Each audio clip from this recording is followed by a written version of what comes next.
My name is Kian Ming, a former Member of Parliament from Malaysia. Senior Minister, I was wondering whether you would include the change in government in Malaysia in 2018 as a Black Swan event.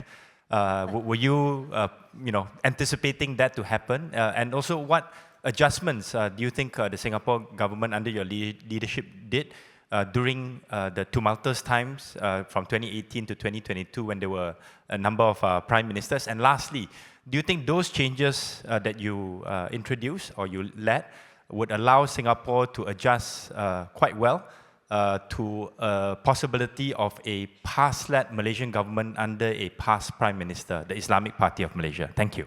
You're leading me into very complicated areas.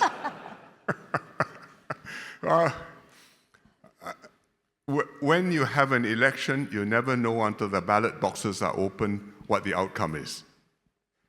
We didn't expect what happened in 2018, but the result produced a new Prime Minister whom we knew from many years of working with him before, and we kept relations on track and worked with him. Some cooperation projects were reconsidered, some continued, some didn't. Some new projects which we had hoped to work on, they may not have taken off yet.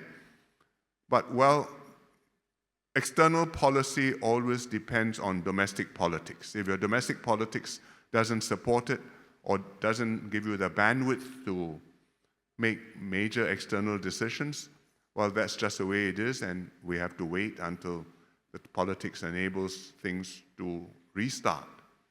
And meanwhile, we just keep things on an even keel. And I think in the last, well, now 8 years nearly, from 2018, 7.5 years since 2018, we have kept relations with Malaysia on an even keel, first me and then Prime Minister Lawrence Wong. We've started a few new things, for example, the Johor-Singapore Special Economic Zone, still in progress.